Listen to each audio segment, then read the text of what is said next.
The last time I saw my daughter. She stood in the doorway with her suitcase in one hand and her phone in the other.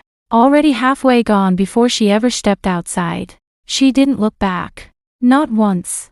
I remember thinking then, this can't be how motherhood ends. Not like this. Not with a door closing instead of arms around my neck. And yet, here I am now, sitting on the same couch.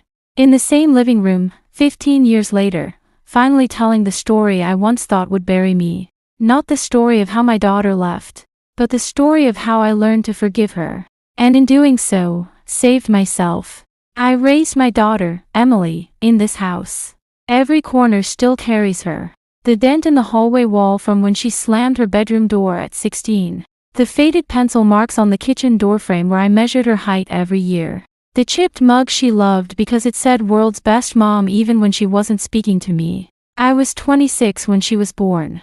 Her father left before she could say her first word.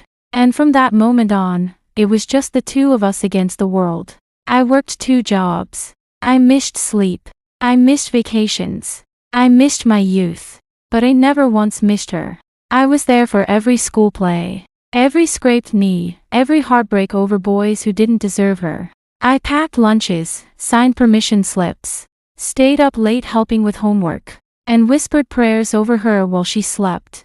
I thought love was enough. I was wrong, not because I didn't love her enough, but because love doesn't always protect you from losing the people you love most. Emily changed when she went to college. Not suddenly, slowly. Quietly.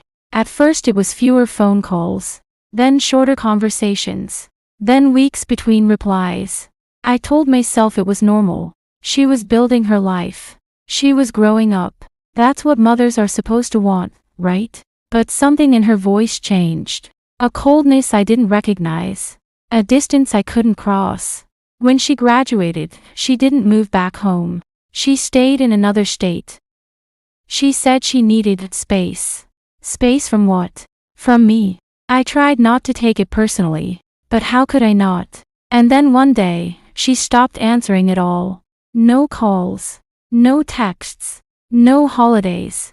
No birthdays. Just silence. The kind of silence that screams. For a long time, I blamed myself. I replayed every moment of her childhood like a broken film reel. Was I too strict? Was I too soft? Did I work too much? Did I not work enough? Did I say something that day that pushed her away forever? I lay awake at night staring at the ceiling, imagining her life without me, imagining her laughing with friends who didn't know my name, celebrating milestones I would never witness. People would say, she'll come around. But years passed. And she didn't. I stopped setting a place for her at the table, stopped buying her Christmas gifts, stopped hoping, because hope hurt more than despair. But no matter how hard I tried, I couldn't stop loving her. That's the cruelest thing about being a mother. Your heart doesn't get the memo when it's time to shut down. One afternoon, 13 years after Emily walked out of my life, a letter arrived in the mail. Not an email. Not a text. A letter. My hands shook when I saw her handwriting on the envelope. I almost threw it away. I was afraid of what it might say. Or worse, afraid of what it might not. I sat at this same kitchen table for nearly an hour before opening it. Inside were 3 pages that changed everything. She wrote about anger, about confusion, about therapy, about mistakes she made, about wounds she didn't know how to explain when she was younger.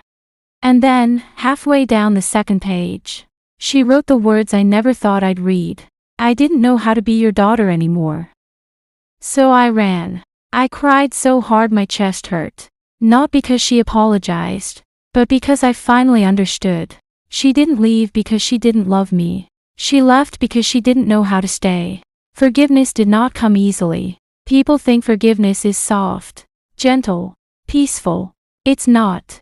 Forgiveness is a war. A war between the part of you that remembers every hurt, and the part of you that still loves anyway. I wanted to be angry. I had earned that anger. 15 years of holidays alone. 15 years of explaining to strangers why my daughter never visited. 15 years of wondering if I would die without ever hearing her call me Mom again. I deserved my bitterness. But I didn't want to carry it into the rest of my life. So I wrote back. Not with blame. Not with accusations. Just with truth. I told her I missed her. I told her I never stopped loving her. I told her I was tired of being angry. And then I ended the letter with the hardest sentence I have ever written. I forgive you, even if you can't forgive yourself yet. Her call came 3 weeks later. I stared at the phone when her name appeared, afraid that answering might shatter the fragile peace I had built around my pain. But I answered. She cried. I cried. We cried in different states, in different lives, in different versions of ourselves. She told me she was afraid I hated her. I told her I was afraid she forgot me. We were both wrong. Love had been there the whole time, just buried under fear. Today, I sit in this living room telling you this story not because everything is perfect. It isn't. We lost years we will never get back. We missed moments that cannot be recreated. But we found something better than a perfect past. We found a real present. Emily calls me every Sunday now. Sometimes we talk about deep things. Sometimes we just talk about groceries and weather. And sometimes we sit in silence together on the phone. And that silence no longer hurts. Because it's no longer empty. For a long time, I thought forgiveness was something you gave to someone who hurt you. Now I know better. Forgiveness is something you give to yourself. I forgave my daughter not because she didn't hurt me, but because I didn't want that hurt to define the rest of my life. I forgave her because I was tired of carrying the past like a sentence. I forgave her because love deserves a second chance, even when pride says it shouldn't. And maybe the greatest lesson of all is this. You don't forgive because someone earned it. You forgive because you deserve peace. If you're sitting in your own home right now, holding a story of abandonment, of silence, of heartbreak, I want you to know something. Your pain is real. Your anger is valid. But your future does not have to look like your past. Sometimes the bravest thing a mother can do is open her arms again. Not because her child was perfect, but because love never needed perfection in the first place. I lost my daughter once, but I found myself when I chose to forgive. And in finding myself, I found my way back to her too. After Emily walked out of my life, time did something strange. The days kept moving, but I stayed stuck. I still went to work, still paid bills, still smiled at neighbors. But inside, everything felt frozen, like I was living in a long winter that never turned to spring. Holidays were the worst. Every Thanksgiving, I cooked too much food out of habit, then packed half of it into containers and gave it away to neighbors. Every Christmas, I bought one extra ornament I didn't need, just to feel like someone was missing. Friends would talk about their children visiting, their grandchildren running through the house. I would nod, smile, and go home to a silence that felt louder than any noise. People think loneliness is being alone. They're wrong. Loneliness is being surrounded by memories that no longer have a future. There was one afternoon, about 8 years after Emily left, when I sat in my car in a grocery store parking lot and cried so hard I couldn't breathe. I had seen a mother and daughter arguing near the entrance. The daughter rolled her eyes, clearly annoyed. The mother looked embarrassed. And all I could think was, I would give anything just to argue with my daughter again. That was the day I realized something painful.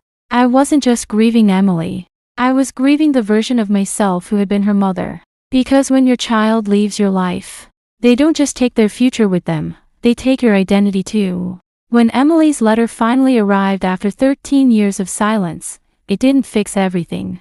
But it cracked open a door I thought had been sealed forever. After I wrote back and told her I forgave her, I spent weeks wondering if I had made a mistake. What if she disappeared again? What if I let her back in just to be hurt all over? Forgiveness is terrifying because it makes you vulnerable again. But when her first call came, something inside me softened in a way I didn't know was still possible. Her voice sounded older, wiser, broken in places. And for the first time in years, I didn't hear anger in her words. I heard fear. It took almost a year after that call for us to finally see each other in person. She flew in on a quiet Thursday afternoon. I stood at the airport holding a sign that said, "Welcome home, Emily," even though I felt ridiculous doing it. When she walked through the sliding doors, I barely recognized her. She wasn't the girl who left anymore. She was a woman with tired eyes and a careful smile. For a moment, we just stood there. Then she whispered, "Hi, Mom." And just like that, 15 years of pain collapsed into one word. We hugged. Not the kind of hug that fixes everything. The kind that says, "We're willing to try." Rebuilding our relationship was not easy. Forgiveness didn't erase the past. It only made the future possible. There were awkward silences, unspoken questions, moments when I wanted to ask, why wasn't I enough? Moments when she wanted to say, why didn't you understand me? We both learned something important. Love doesn't mean never hurting each other. It means choosing not to walk away when it happens. Slowly, trust grew, not like fireworks, but like sunrise. Quiet, gradual, real. Today, I sit in this same living room where I once cried alone, and now my phone rings with my daughter's name on the screen. Not every day, not perfectly, but honestly. And that's more than I ever dared to hope for. Sometimes I look at older photos of us, her on my hip, my arms wrapped around her like I could protect her from the world, and I realize something that took me a lifetime to understand. I couldn't save her from every pain, but I could show her what unconditional love looks like. Even after abandonment, even after silence, even after heartbreak. Forgiveness did not bring back the years I lost, but it gave me back my heart. For years, I thought forgiveness meant saying, "What you did was okay." It doesn't. Forgiveness means saying, "What you did hurt me, but I choose not to let that pain control my future." I forgave my daughter not because she earned it, but because I deserved peace. And peace is something you owe yourself, especially after a lifetime of giving everything to everyone else. If you are listening to this story in your own home right now, with a child who doesn't call, a relationship that feels broken beyond repair, I want you to hear this from a mother who almost gave up. It is never too late for love to change shape. Your child may not return the way you imagined.